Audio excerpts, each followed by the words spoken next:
L'annata vitivinicola 2017 è stata un'annata molto particolare per il Veneto, certamente meno produzione, sulla qualità però c'è grande speranza.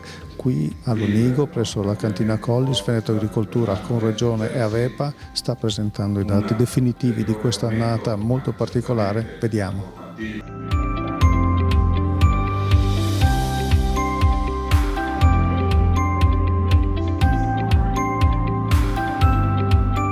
Quest'oggi quindi si chiude il trittico vitivinicolo, questa unica azione che Veneto Agricoltura fa per il vitivinicolo veneto e che in Italia non trova riscontri.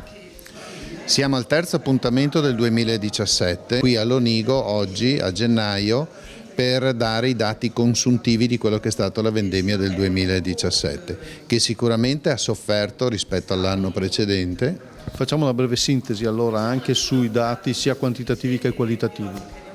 Allora, da un punto di vista quantitativo la situazione generale vede un calo del 15% nella produzione vitivinicola veneta, con zone che hanno sicuramente sofferto molto di più.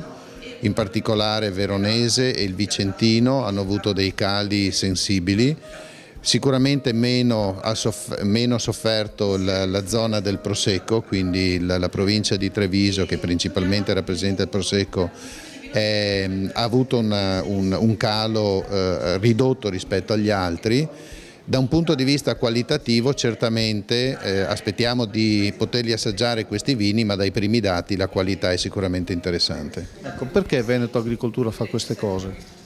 Lo fa perché lo chiedono i produttori, è l'unico ente in Italia che fa questa attività del trittico vitivinicolo. Dobbiamo pensare che l'export del vino veneto vale circa 2 miliardi di euro e posiziona il Veneto come quarta nazione a livello mondiale per l'export del vino, quindi è sicuramente un appuntamento importante per la produzione veneta.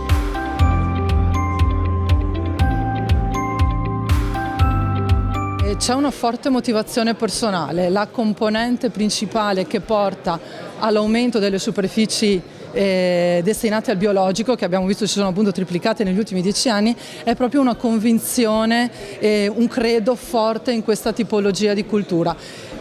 Ovviamente ci sono anche motivi legati al mercato, l'avvicinamento del consumatore a questi prodotti è noto, però spesso i produttori si avvicinano proprio per un forte credo, per la necessità di aumentare la sostenibilità ambientale della produzione e tutti quei motivi etico-morali di cui sono fermamente convinti. Il 75% di loro addirittura a distanza di anni è fermamente convinto della scelta effettuata e la rifarebbe. Infatti fra i motivi, i punti di debolezza della filiera vi sono indubbiamente il prezzo ovviamente che non è diverso dal prodotto convenzionale, solamente il mercato è diverso rispetto al prodotto convenzionale e maggiori costi di produzione. Sono richieste maggiori risorse, maggiori competenze, maggiori conoscenze. Non passa necessariamente per la chimica, gli agricoltori comunque dediti al biologico hanno fatto nella nostra indagine emergere diverse volte che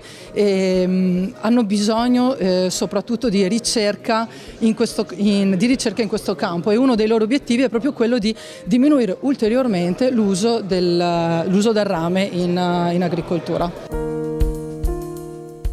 Per noi, soprattutto nelle zone che vanno tra Vicenza e Verona, quindi la zona tra Lonigo e San Bonifacio, abbiamo avuto un calo della produzione intorno al 50% e a livello di gruppo siamo a meno 35% rispetto all'anno precedente, quindi è sicuramente un'annata difficile per i nostri agricoltori, per i nostri viticoltori.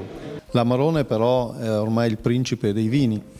L'Amarone è una delle 3 grandi bandiere del vino italiano con il Barolo ed il Brunello, però in questo momento sta dimostrando dei rati di crescita molto importanti ed è arrivato a 13 milioni di bottiglie, un risultato veramente notevole considerando che l'Amarone è un vino di fascia alta e quindi si presenta sul mercato a dei prezzi importanti.